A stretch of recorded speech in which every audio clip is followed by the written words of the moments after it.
Hello everyone, and welcome. Let's talk about listening to recordings. I hope everyone's doing well. It's spring, well, at least here in where I am. Spring break is just about over. Getting back into the swing of things here, or maybe you're starting spring break next week. All right, maybe you're planning to get some practicing done. So in this live stream, and I'll keep an eye on the questions here. On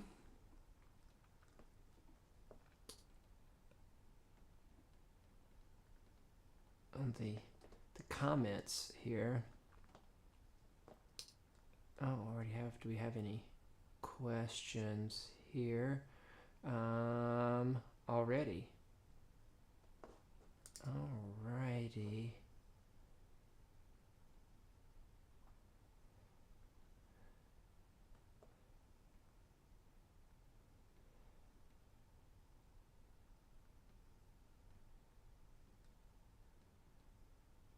Looking to see here if we already have some questions going. All right, not quite yet. Dun,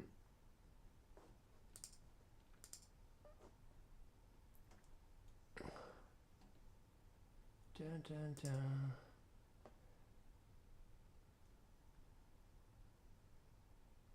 Okay. All right, so let's talk about listening to recordings. All right. Because this is something we talk about a lot in lessons and a lot in teaching and everywhere. It's so important. Now, there is this one fact that, some people say you can, if you go and watch other cellists or other creators, you might hear someone say they don't listen to recordings. I think most people would say they do listen to recordings.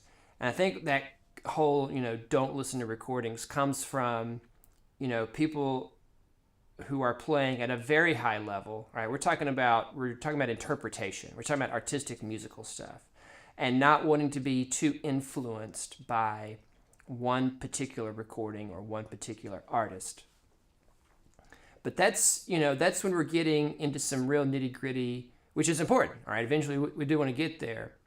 But as students, especially in the beginning, when we're really trying to figure out how to play the cello to begin with, how to play the cello in the first place, the recordings are very important to just learning how the music goes. Okay, how is this? What is the intonation? What is the rhythm? Kind of the basic stuff. We can't forget that recordings serve this very, very important purpose of showing us the goal. I would still say that, even in the beginning stages, all right, if you're still in the Suzuki books, that I would still recommend going and listening to different recordings. I wouldn't get stuck on just one. And most important, okay, as I wanted to say, the thing that I would say to stop doing is, or at least stop doing it as much, is doing what I would call passive listening, okay? Listening to it in the background. Now, if that's all you can do, it's still helpful, while you're doing homework or doing some other chores or cleaning up or whatever, having that recording going so that it's just getting in your ear.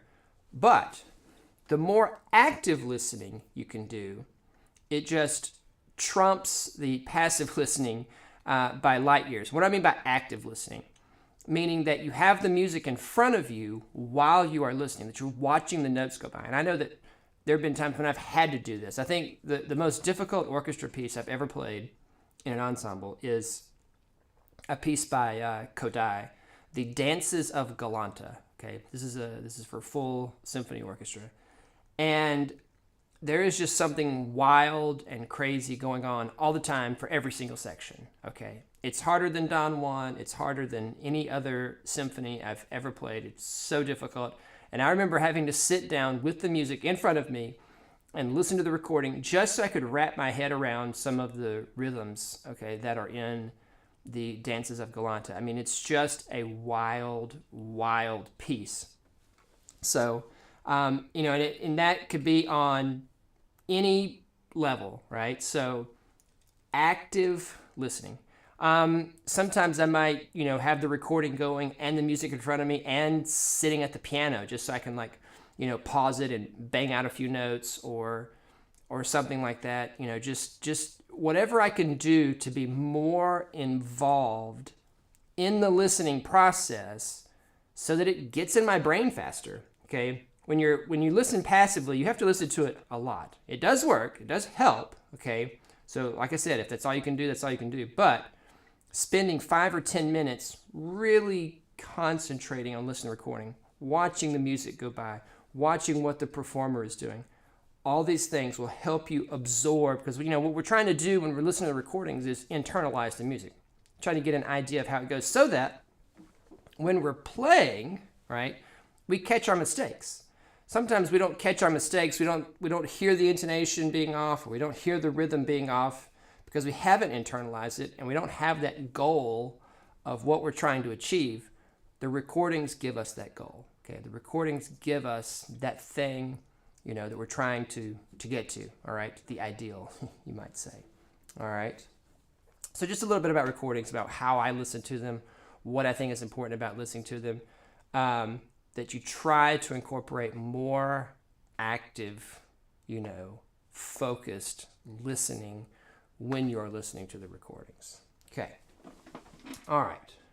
Questions here.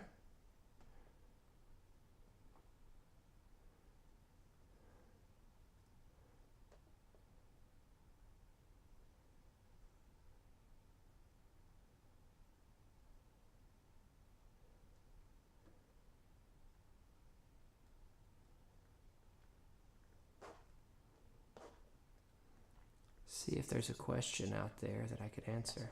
I love answering you guys' questions, either about recordings or anything cello related here.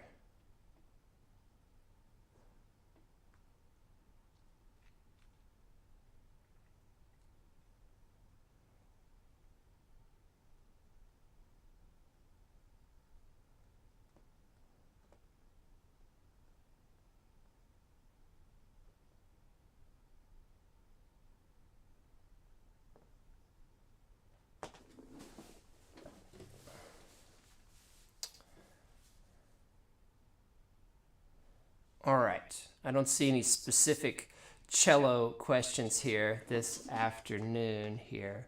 VX9X,